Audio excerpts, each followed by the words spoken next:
Welcome to UGA Sports. My name is Ronnie DeBulsey. I'm joined by Jed May and Trent Smallwood, and this is Rumors versus Facts. Your normal host, Blaine Gilmer, is on vacation, so I'm stepping in for him. Very poorly, I might add. I've already screwed up the show. I didn't even line up the cool graphics, so it's already strike one. So we'll see how the night goes. Probably not a long show tonight because Georgia picked up another commit recently in Christopher Jones, and now they're at 26 commits. And I remember thinking, 26 commits by July. Usually Georgia's done. You start working on 2025, but they got room for about 5-6 more maybe. And we had a really good story by Trent Smallwood talking about the next 5 guys who could likely commit. But if you get those 5 guys, now you're at 31, and you're out of room. So we can talk about the possibilities there. Of course, we'll answer your questions. Put your questions in the comments. Let us know where you're watching the show from. Please do me a favor and subscribe to the channel. We've kind of plateaued off a little bit on our our growth in the subscribers. We're still growing, but during the summer it gets a little low. So if you've been thinking about subscribing, go ahead and hit that subscribe button. Hit the little bell to let you know that when we're going live, you get the notification. We greatly appreciate that. We've been on a meteoric rise on this channel, and we want to keep that up. So I'm going to keep pestering you to follow us when you can. All right, Jed, Trent, talk to me about Christopher Jones. That's the news. We went live yesterday while he was doing his commentary, and he was on a different channel. He committed. Everyone got to see how we handle commitments behind the scenes. And I want to get both of your thoughts on Christopher Jones. Yeah, I kind of mentioned it on the show last night, but he's been compared to Quay Walker by Glenn Schumann. Glenn Schumann tweeted a Quay Walker highlight to kind of celebrate the news. So, he's like 6'2", 230 pounds. He's more of your, I guess, if you want to call him a traditional inside linebacker, he'll come down, he'll hit you in the box. He can play in space. I think that's somewhere he has room to grow is coverage. And he told me Glenn Schumann wants him to work on his back pedal and stuff like that. But another very, very good add, and a guy who Georgia kind of came from behind on, because they were behind Florida. Michigan State got an official visit, and then he took an official visit to Georgia June 16th through 18th, and Georgia was in the pole position for the next 6 weeks and got his commitment yesterday. So another good add by Glenn Schumann, which is just pretty much the order of things nowadays. Yeah, Georgia always likes to have that guy that's going to roam the field, that Nakobe Dean type, and I think you got that with Justin Williams. And add in, this latest pickup is Natrez Patrick, Quay Walker, those type of guys that can bust up the gap. I remember Natrez Patrick when he was playing against several teams that he'd line up and hit the lead blocker and then let the other linebacker do all the work. So you kind of see this every single year of Georgia going with a guy, and same thing at running back position, a guy that can, kind of be a guy that can utilize different ways, such as a Justin Williams, where you can speed rush him and you can put him in coverage and do numerous things with him, and then a big linebacker that can take on blocks and shed and open up holes. So he definitely fills, that void right there. I talk about there's a possibility to get another linebacker. Tell me about him. I think Chris Cole is another speedster. He's another guy that's like Justin Williams, the guy that has really transformed his body over the past year. I think he was a little shade under 200 at this time last year, and now he's 220, 6'4", 220. He's long. I think he's a guy that could, playing against, you don't see many power teams these days, but a guy that could move out to star against those type of teams. He's a guy that could just be used in a lot of different ways. He's almost got like a Lewis Seen type body frame. So you can see him at numerous positions, but I just think he's a guy that you could utilize special teams, a speed rush, also lining up and being able to cover those tight ends and running backs. All right, where's it going? I think Tennessee is a team that came on late. Of course, he visited Tennessee this past weekend. I think Georgia is a team with all the momentum coming out and coming into this past weekend. Mm-hmm. Tennessee definitely made an impact on him, but I still favored Georgia as of today. So, guys, I kind of go. I never have a plan for the show. I'm usually just stream of consciousness. you talking about him visiting Tennessee reminds me of Nycard, a bunch of guys showing up at Auburn. A lot of Georgia commits were on the road visiting other schools. And then, of course, Peyton Woodring takes some of his stuff down off of his social media feed. What is this? Are there some flip concerns right now going on? Georgia lost a guy to Auburn, the linebacker. Now all of a sudden you see some guys taking visits. So Jed, kind of give us a rundown of who visited elsewhere and the Georgia fan concern level, because I'm seeing some comments here. I see Andy, Counterpole, Russ Durham, Jonathan Guthrie, Shahid Huckabee, not to be hunted 2023. Appreciate that. Appreciate Jeff High Top being in there. I did see a couple questions about concerns. Should Georgia be concerned about this, about these visits and such? But let's stick with just, instead of talking about the guys that we will talk about later on in the show, let's talk about the guys who were committed to Georgia who wound up taking visits elsewhere. Yeah, Nycard went to Auburn. Jaden Perlotti also went to Auburn at 25 commit. Speaking with some people around Colquitt County, they didn't seem too concerned about Nycard. He's a guy who has taken visits through this process. He had a heavy flirtation with Florida State there for a while, especially this spring. So, and I mentioned this last night, Rowdy, but I wonder if Alabama would make a run at Nycard just after having had a receiver flip from Alabama to Auburn. It's not something I've heard. It's just, it's something that logically could happen. I don't think that's something serious necessarily, unless he shows up in Tuscaloosa for a game, then we could talk about it. The Peyton Woodgard stuff, if you would have said, 10 years ago, hey, we're talking about a kid, what he's doing on Twitter as like a huge recruiting story, it sounds stupid. I've spoken to some people, and it was framed to me as more of a kid getting locked in for his season, and that's why he hasn't been super all over Twitter with Georgia stuff. It's because he's locked in with the season. Someone on the board made a good point that Carson Beck has taken Georgia stuff in and out of his bios during his career in Athens, and obviously is still here. So, Peyton Woodgard is Alabama's after him, Ohio State's after him, USC is after him to keep him on the West Coast. But could Peyton Woodgard flip still? That's still a possibility, but to freak out about it based on there's no need to panic just on what he does or doesn't have in the social media bios, I don't think, based on what I've heard. Wasn't there another guy that took a visit, a lineman? Malachi Tolliver at one point was going to be going to Louisville. I don't know if that was his past weekend or not. That might have been it. He's a guy who he was the first lineman in this class. He's loved Georgia since the beginning, so I wouldn't be super concerned about a flip from him either. He had that Louisville trip on the schedule, I believe, before he committed, if it was indeed this past weekend. So no real worry about him, I don't think. But, in the same sense that Trent, I think we talked about this last week, there's going to be some guys, a guy or two that Kirby Smart probably flips on or near signing day. There's going to be a lot of Georgia commits are going to field significant interest from teams across the country over the next few months. That's just the nature of how it is. And would it be shocking if one or two of them flip away from Georgia? Absolutely not. Yeah, and here's the thing. You look at most classes or most years, and Georgia's got 14, 15 commits right now, and you're worrying about 14 or 15 commits visiting elsewhere. Well, now you have 26 guys. These guys are going to take visits. These guys are going to take visits in the fall. That's just the way recruiting is. So I don't think it's any need to panic, because these are top-tier guys that are going to continue to have fun with this process. And, guys in this class, Nycard, he's visiting places. He's going to visit places with Landon Thomas, who flipped to Florida State. And I think Landon Thomas, Auburn thinks they're getting him too. But, it's just the nature of the beast. And everybody. Auburn's getting everybody. I think Laramie Tunsil's got a few years eligibility left.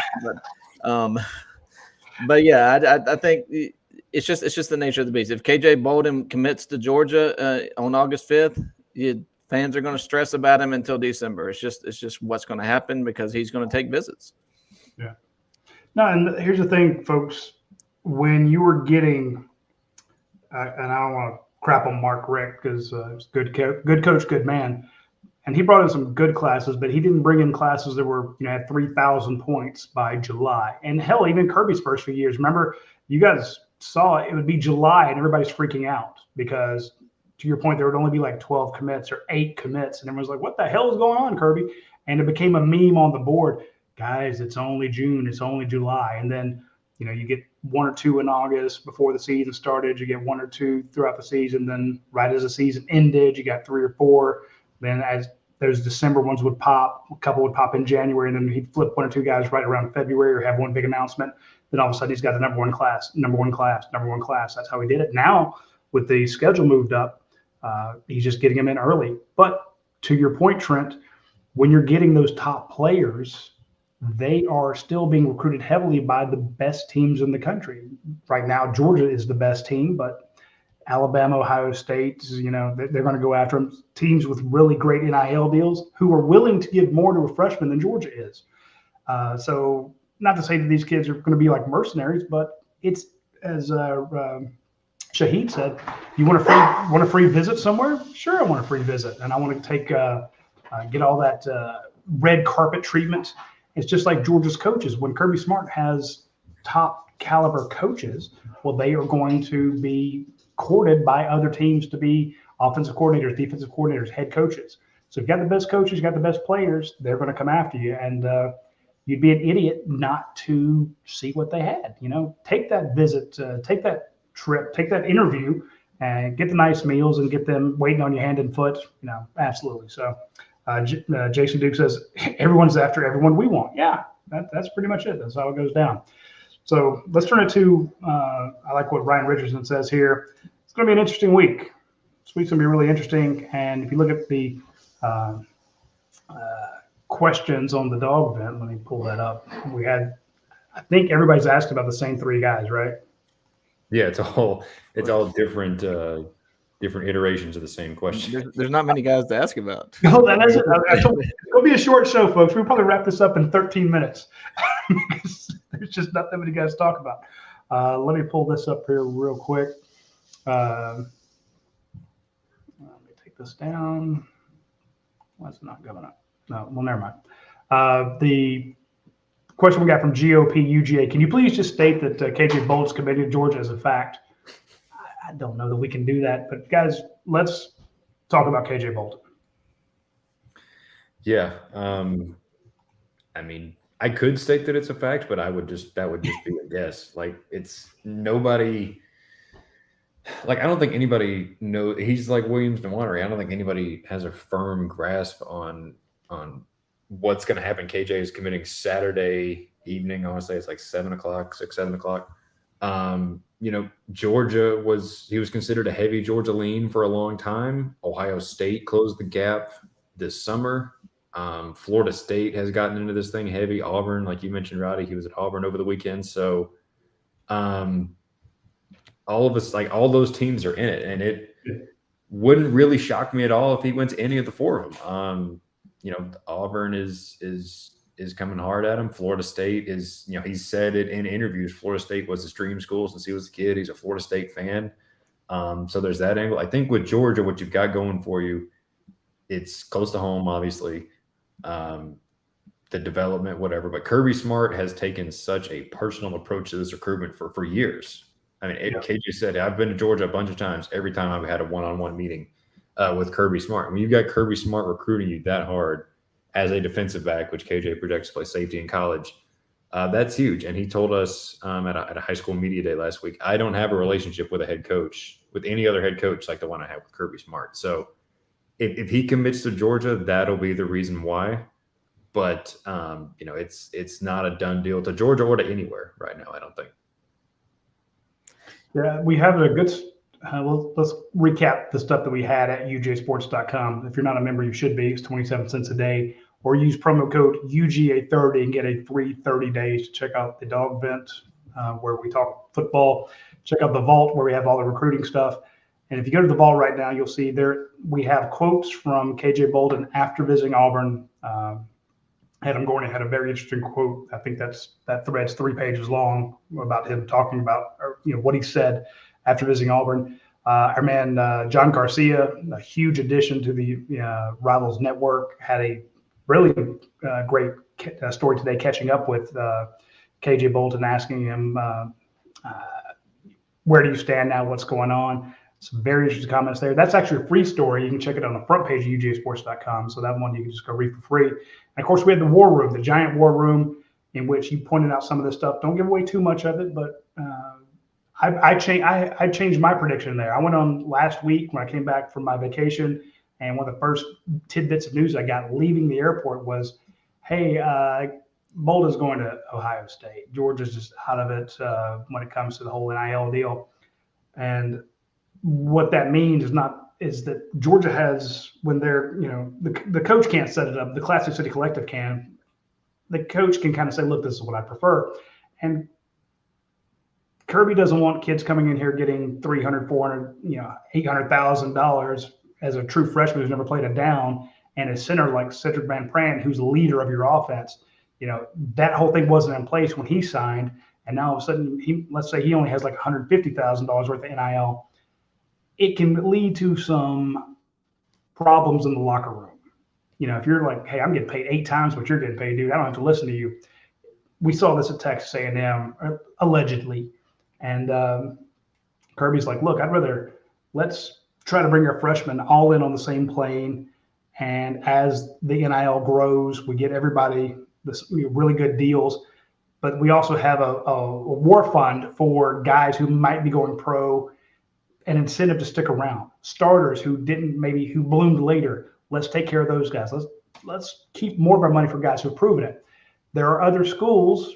Ohio State was the one I was told. It's like, look, we don't, whatever you want, kid, we got you covered. And again, this is all secondhand information, but every once in a while, Georgia will say, look, we got this level, but we can go more. And I think that's what might be happening with KJ Bolden. They're like, look, we need a safety in this class. We need him. Missed out on 1 or 2 over the years. As you said, this is one that Kirby's been heavily involved in. And it's not highest bidder type thing. I think Bolden wants to play at Georgia. I think his family wants him to play there. But it's tough to turn it down when you can go to the NFL from any of these schools, and they've got really nice packages for you. Now, he's at Buford. Trent, I know you're at Buford all the time. You live in that area.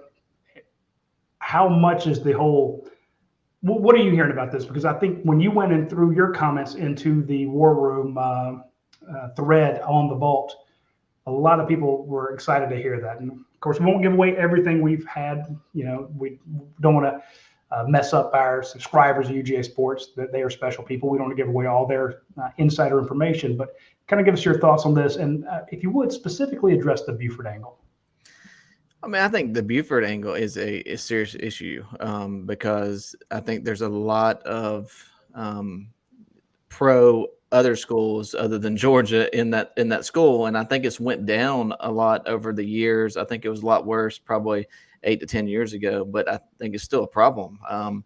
You're seeing year after year these top Buford prospects going elsewhere. I mean, even a guy like Justice Haynes last year, I know he was a Woodward Academy transfer in, but when he transferred to Buford from Woodward Academy, he was a heavy dog lean, and then he goes to Alabama. So I think that there is it's an obvious issue there, but I think there's been that guys in the system that they're trying to change that. I do think you've seen more pro Georgia stuff as of late, and but regarding KJ Bolden, I think this is a kid that's just enjoying the process. And honestly, I've never encountered a kid, or maybe once, in 10 or 11 years, that you've talked to after a visit that said, God, that visit sucked. I mean, I've had 1 or 2, but we've done, you and me together have done thousands of interviews. So that is a absolute rarity, but you're right. They come out of it, especially some of these official visits. Yeah. Especially a weekend like this past weekend. And that weekend, come on. And talking about NIL, factoring in there, KJ is a guy, not only does Georgia need a safety in this class, but they need a safety that can come in and play early in his career. And KJ is kind of that type of player to be able to come in. He's dynamic, enough to come in and play kind of like a Malachi Starks. And you got Javon Bullard on the roster that they've moved to safety, that played star. It kind of leaves the star up for grabs this season, but you might have both of those positions open come next year when KJ's entering the system. So I think that is a big deal, not just landing a safety, but landing a safety that can play early at Georgia. That's a good point. So Georgia really wants him. Everybody's after KJ Bolden. We've got a request there from the Boy Racer saying, what's your final prediction on Bolden, Frazier, and Nawari, heading into their decision in the next 7 days? Maybe we'll save that for the end. But a lot, again, questions about Bolden, Nawari, Frazier. How many of those three do you believe knows right now where they're going? One. I knew you already said it. Which one is it? Well, I think, I'm saying this. I think Bolden has a good idea of where he wants to go. It's just a matter of if everything matches up. I think Frazier canceling his visit at Texas A&M kind of tells you a lot about. I think his decision was done early last week, and I know he had. I think it's called Hell Week at his high school this past weekend, where it's the start of summer camp there, but. I think his decision's done. Now Williams Nwaneri, I've heard mixed reports as far as there's been this kind of a disagreement within his group of where he wants to go. I think there's we've seen this before with Luther Burden with the whole Missouri thing. I think Williams might want to. I think he likes Georgia. I think he likes Oklahoma. I think the draw to stay in Missouri, or maybe the NIL package to stay in Missouri, is something that the family and his corner are really considering. So it's kind of you hear mixed things on that, but I do think I don't think a final decision has come out of that just yet. All right, Jed. So Frazier's the only one that do you feel confident knows where he's going right now? I think so. I mean, I think like Trent said, that's been a little more, I don't want to say traditional, straightforward, I guess. I mean, it just seems Georgia has surged to the forefront after they, they got him on campus for that unofficial in June, and the momentum. I mean, he took a visit to Oregon, and that was a little bit of a concern. Trent, you mentioned. In your War Room posts, Alabama might be the main concern, but I think Georgia's been able to hold off everybody coming from every which direction. So, I think Frazier's got his mind made up. He's committing on Sunday evening, and if I would pick Georgia right now. And only one official visit scheduled for the fall. So, and that's Georgia. So, that's another interesting tidbit. Let's go down here and see. Hey, Trent. What was this? 6 days ago, you predicted he's going to Georgia. So did Ben Bachman. Our boy Ben did it back in June. So that's your prediction, which is fair. I mean, I trust folks. A future cast is not guaranteed. It's just what we're thinking. I should probably put mine in too, real quick, because I think you're right. I think that's live on the show. Well, I'm pretty sure that's where he's going, or at least. If I had to pick today, I would pick that's where he's going to go. So I'll put mine in now. So, all right, my future cast is locked in. So. All right, let's go through the questions here. I want to see if there's any more about Bolden. Let's see, we got order of confidence and who commits to Georgia. From Dog B. Dog B's been around a long time. I appreciate Dog B and Dog C. Order of confidence and who commits to Georgia out of these two, Bolden and Nawari? And if so, does it stick or is it going to December either way? The reason I want to talk about that one is because we kind of mentioned those two guys a second ago. But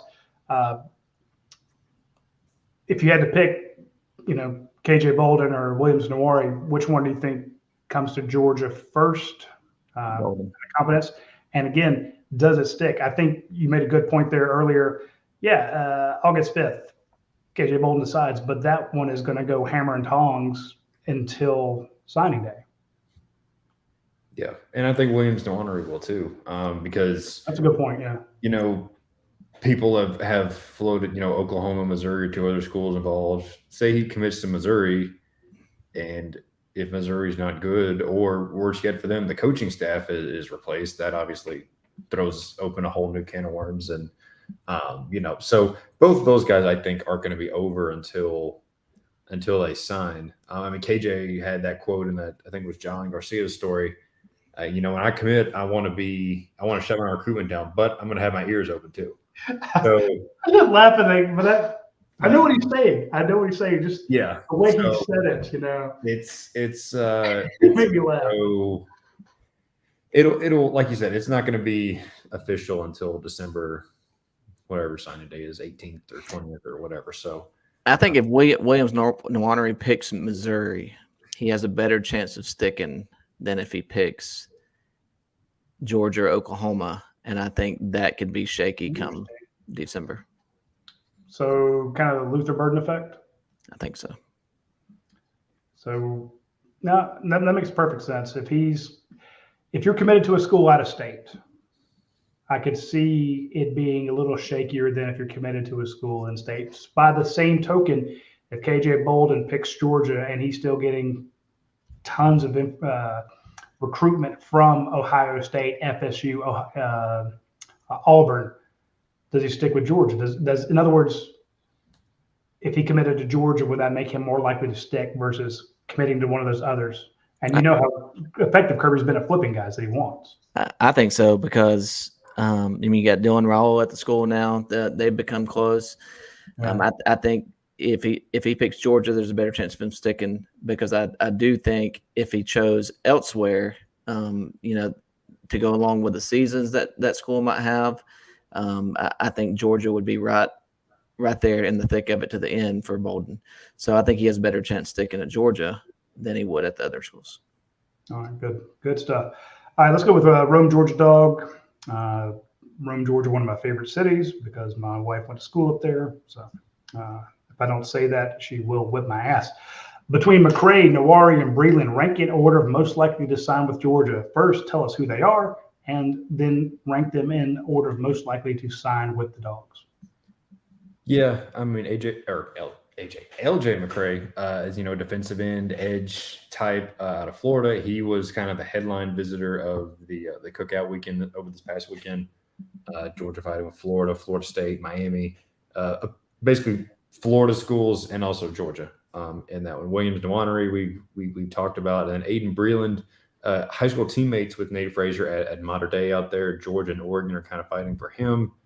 Out of those three, I'd probably go Nwaneri is least likely. I would go probably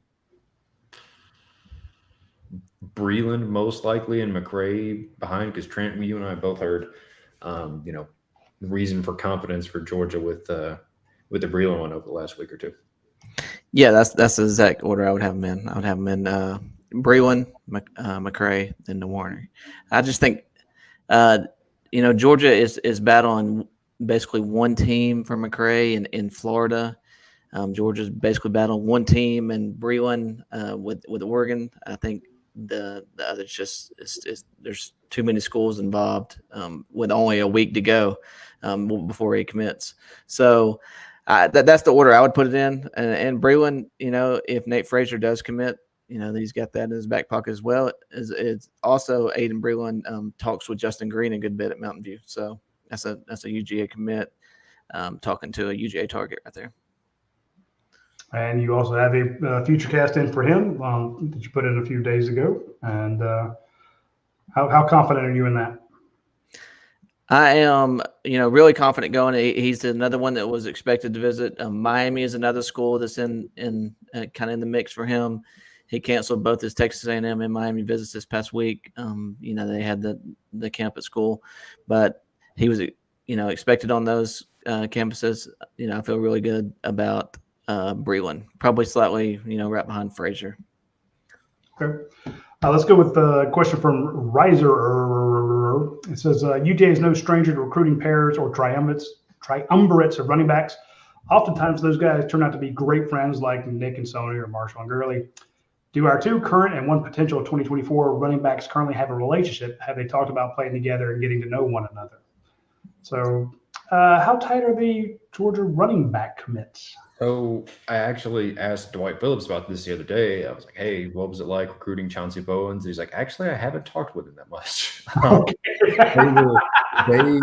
They visited together. There's your answer. I love it. They visited together in January. It was the last weekend in January, which is actually when Dwight Phillips committed to Georgia while on that visit.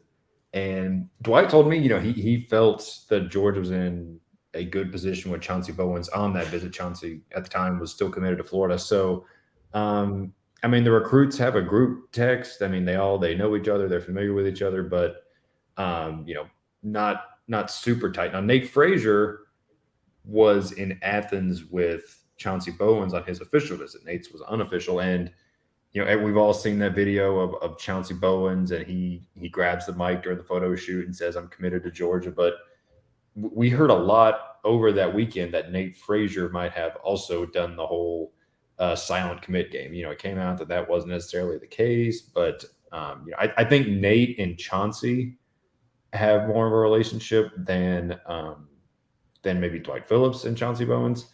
But all that to say, they'll obviously form a pretty tight bond once they get to Athens. So, the Gurley and Marshall one was unique because they obviously were from the same state. I'm sure they grew up, all-star games and track team together, by the way. Yeah, all that. That was a unique thing. Trent, you know better than I would. I don't know how much of a relationship Nick Chubb and Sony Michel had before they got to Georgia. Obviously they're inseparable, always linked together forever now, but I don't know how much of a relationship they had as recruits. I don't remember. I don't think they did. I know James Cook was close with, or grew close with. Let's see, what year did James Cook come in? Who was the other running back? Was that Evander?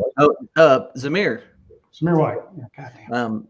I know they had grown closer through camps and stuff, and throughout that process. But both of those guys, you couldn't get nothing out of interviewing them. They were both quiet kids. So, but what I think is interesting this class. They were horrible interviews. God, they were bad.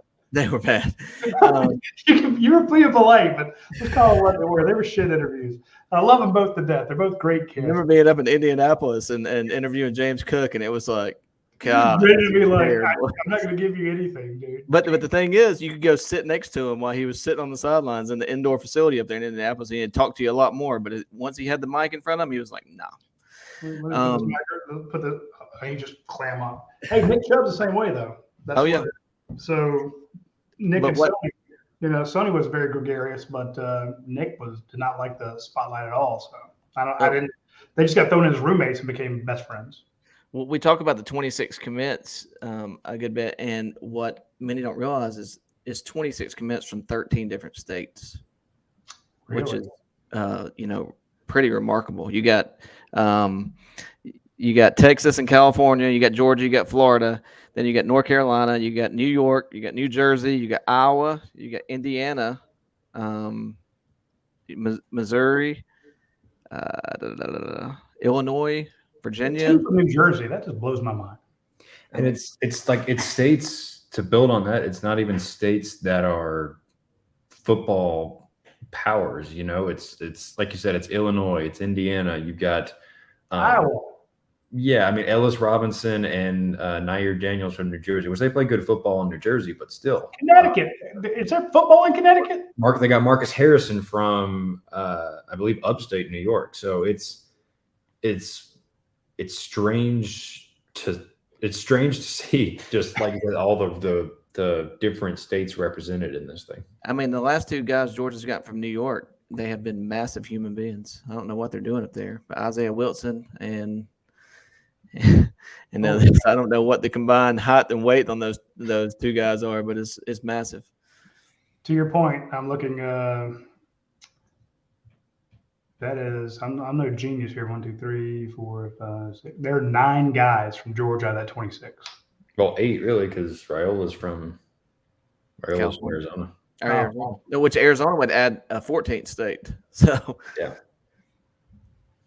Wow, that's so basically when we're breaking that. Hey, I know you're going to be on the road this Friday, going to scrimmages. We will try to cover the state and go watch Georgia prospects play in person. But we're going to have to fly out to Illinois, Iowa, Connecticut, New Jersey, North Carolina, Texas.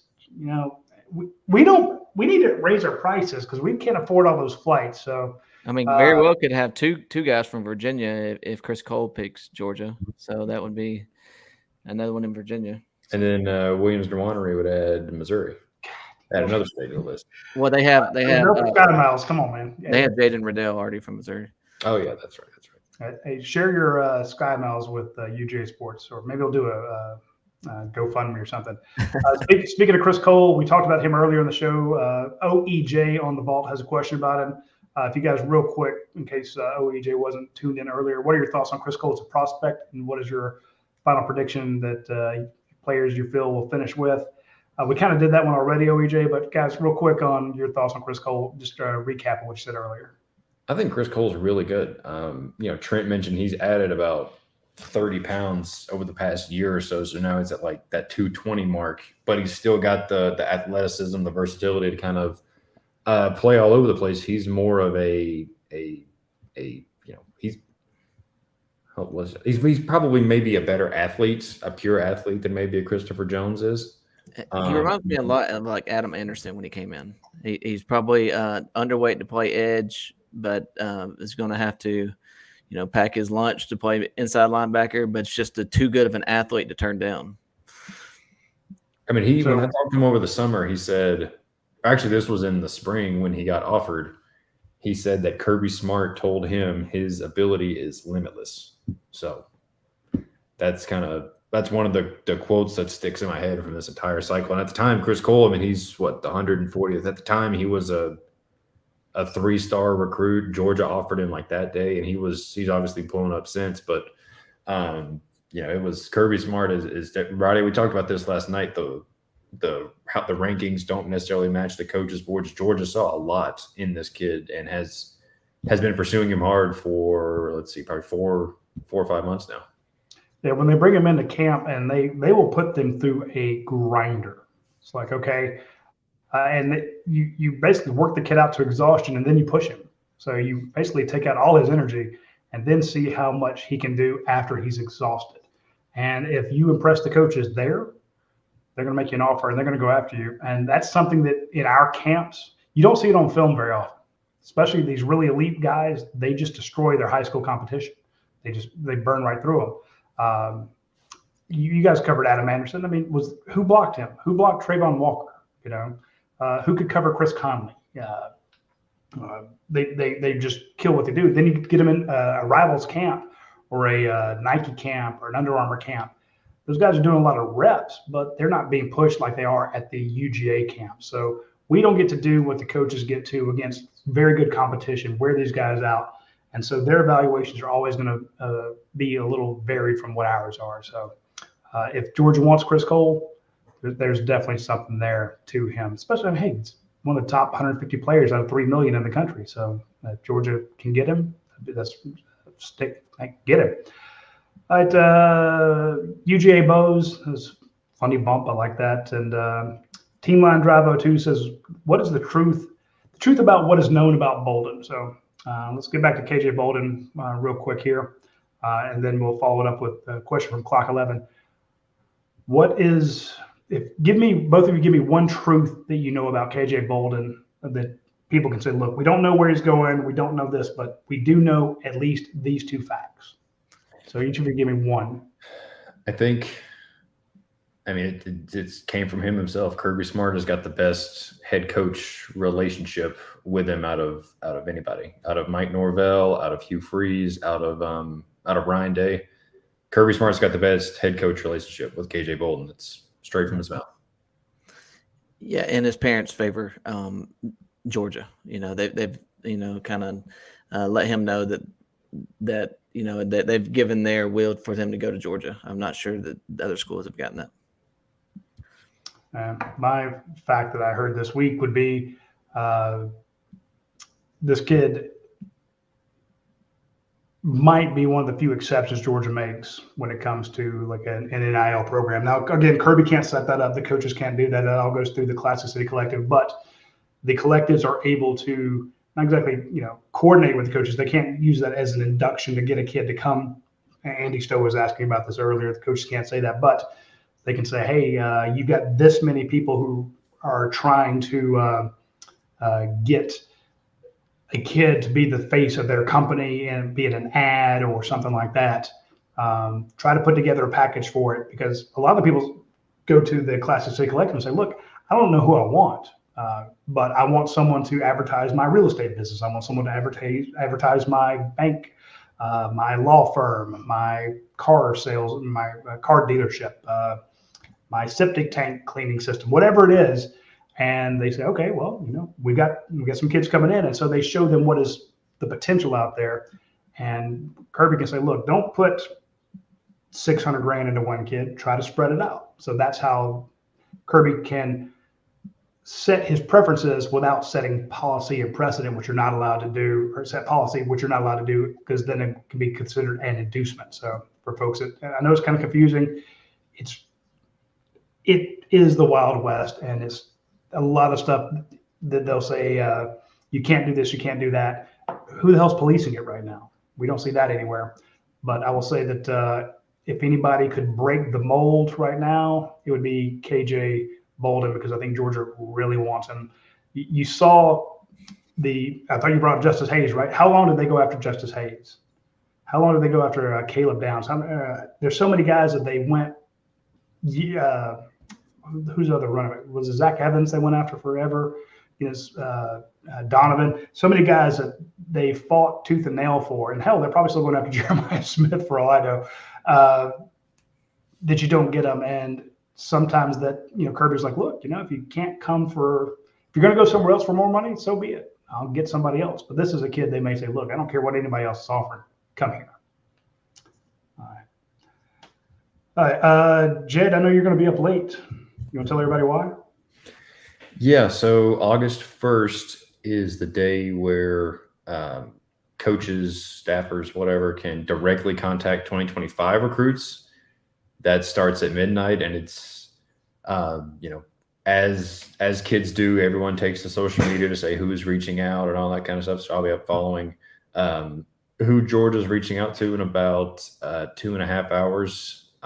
There's names out there like Georgia's going to be reaching out to Ryan Montgomery, the quarterback from Ohio. They're going to be reaching out to #1 prospect Elijah Griffin out of Savannah. But, it's always interesting to see who, quote unquote, reports, being in contact with Georgia at midnight. So, I thought it was September 1st. And Trent had to remind me that it's moved up from September 1st this year. So that was news to me this morning. So, but yeah, big day for the class of 2025, because obviously they don't have to go through the intermediaries of college coaches calling their high school coach to tell the prospect to call the school. There's none of that anymore. It's all, coaches can reach out directly. So big kind of, this kicks off the unofficial start to the 2025 cycle in earnest, I guess.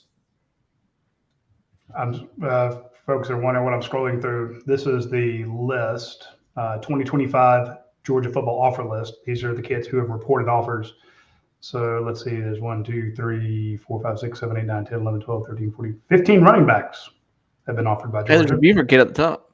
Yeah, hey, look, Jabri Coleman is committed, so that's good with him. And then let's look at the wide receivers. 1, 2, 3, 4, 5, 6, 7, 8, 9, 10, got 30, 35. It keeps going. 5 tight ends, 20 tackles, some guards, ton of defensive tackles.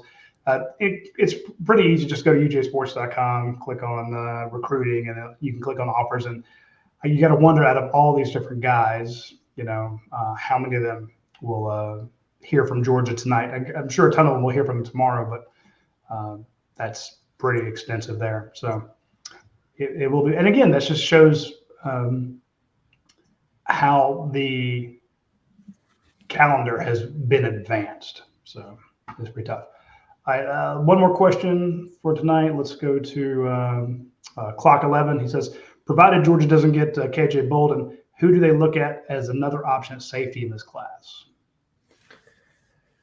That's a tough one. Yeah, I mean, and like they're all in, right?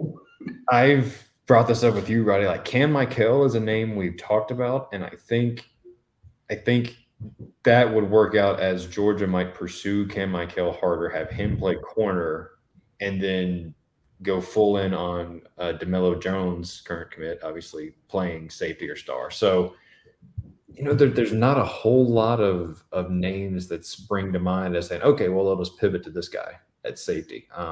Xavier Phil Same at Florida.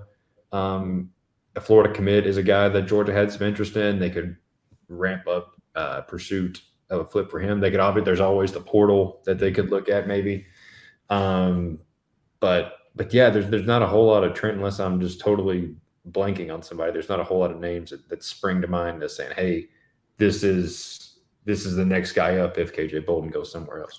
Yeah, and I think this could be a situation where it's a Kyron Jones type thing, where it's evaluate during the fall, evaluate the season, and then be able to flip somebody from NC State like Kyron Jones or somebody like that.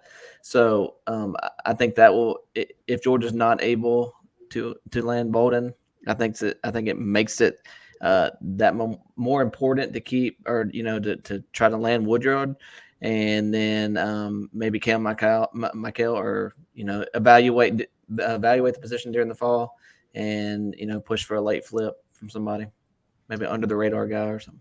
I'm looking at all the safeties that they've offered. And of course, sometimes, as you say, it could be a different player, a different position. A guy could be just listed as a DB, or you have a cornerback move over. KJ Bolden is one of the few guys that's undecided. Jalen Hayward is undecided. There's a name on that list is Zaquan Patterson, and he's a guy who 5-star had interest in Georgia, and Georgia had, Woodyard was higher on the board. KJ Bolden obviously is higher on the board. He's got a top 5 now, and Georgia's not in it, or top 3 or whatever. I wonder if Georgia would try to get back in it with him, maybe, because there was some interest on Patterson's part there. Marcellus Barnes is committed to Virginia Tech. He's a guy who he visited Georgia, I guess, in the spring. And, I talked to him and he said he loved it and all that kind of stuff. They could try to flip him if he has a strong senior year. But, yeah, it's like you said, Trent. I think it would be Kyron Jones didn't really emerge as a flip target until, October, November. And he was listed as a running back to begin with. So, if KJ Bolden goes elsewhere, it would probably be a scenario where they figure things out in the fall, evaluate, and then kind of make a decision who they really want to kind of turn up the heat on. Or you just flip over to his safety mate at Buford, that Tyshawn White that's committed to North Carolina. So, yeah, there you go. So if they don't get KJ Bolden, here's the thing, folks, and I'm not trying to sound like a Kirby fanboy. I just, having been made to look the fool for the entire time Kirby Smart's been in Athens, he's got a backup plan. He has a plan B, he has a plan C. And if they don't get KJ Bolden, then they'll have a plan B, or they'll have a plan C. And there are a lot more guys that want to come to Georgia than Georgia has spots for. And you definitely see that in with the transfer portal. So if they don't get a guy to sign right now, and Kirby loves to get them before they go into the portal. He likes to get them here, get them into, have them as an early enrollee, start teaching them, maybe some bowl practices, spring practice. He likes to have them for 4 years, 5 if they take a redshirt year. I don't say take someone else's problem, but you don't want to take a kid who's learned a different system. He's a little bit behind the 8 ball. But he took a pair of wide receivers that are going to do pretty good things in Athens. So if he has the need, which he needed in the wide receiver room, he'll go out and he took the best wide receiver from Missouri, took the best wide receiver from Mississippi State. And it would not shock me if he went out and needed a top safety. If he went and got the best safety from some other school. So definitely a possibility there. All right. Anything else you guys want to cover? Anything that we have not mentioned? Jed, you need to cover our sponsor. Yeah, Julie, the bookkeeper. They're Georgia fans. They will help you. If you've got bookkeeping needs for your small business, give Julie and Chris a call. It's juliethebookkeeper.com. Well, And if they'll give you a free 30-minute, a free consultation. They'll get you going from there. So they're Georgia fans and they can save you money. So what more of an ad read do you need than that? No, when you have the one thing we have at UGA Sports is we have a ridiculously loyal fan base. So I can tell you that if you were to go with Julie, the bookkeeper, and her husband, they are going to be loyal to you. They're brand loyal. They take care of people. And why not use somebody who supports your team? So hit them up when you get a chance. All right, guys. Anything else? I don't think so. Just busy week ahead. 3 commitments or three announcement dates all coming up, and it's give us the order, because we should have mentioned that earlier on. KJ Bolden is Saturday, Nate Frazier is Sunday, and Williams Nwaneri. As of right now, his decision dates floated around a little bit, but it's looking like Monday, August 7th for Williams Nwaneri. Back to back. Well, maybe I should go out of town. Didn't Kirby have this in early July? Had them back to back. So you never know. All right, who's that? All right, guys, that's all the time we have for all the topics we had for this week's show. And I appreciate everybody in the comment section there who dropped in a question. We always appreciate that. Tune in. I know we will be covering 11 Live's covering the KJ Bolden one on Saturday. Sunday, we'll definitely have a watch along for that as well. And I think maybe we can, if we find out what's going on with Nwaneri, we could do one Monday too. So anyways, stay tuned to UGA Sports, at least our Twitter channel, our Facebook page, and the site itself, and we will let you know when we will have our next Rumors versus Facts show. Until then, take care.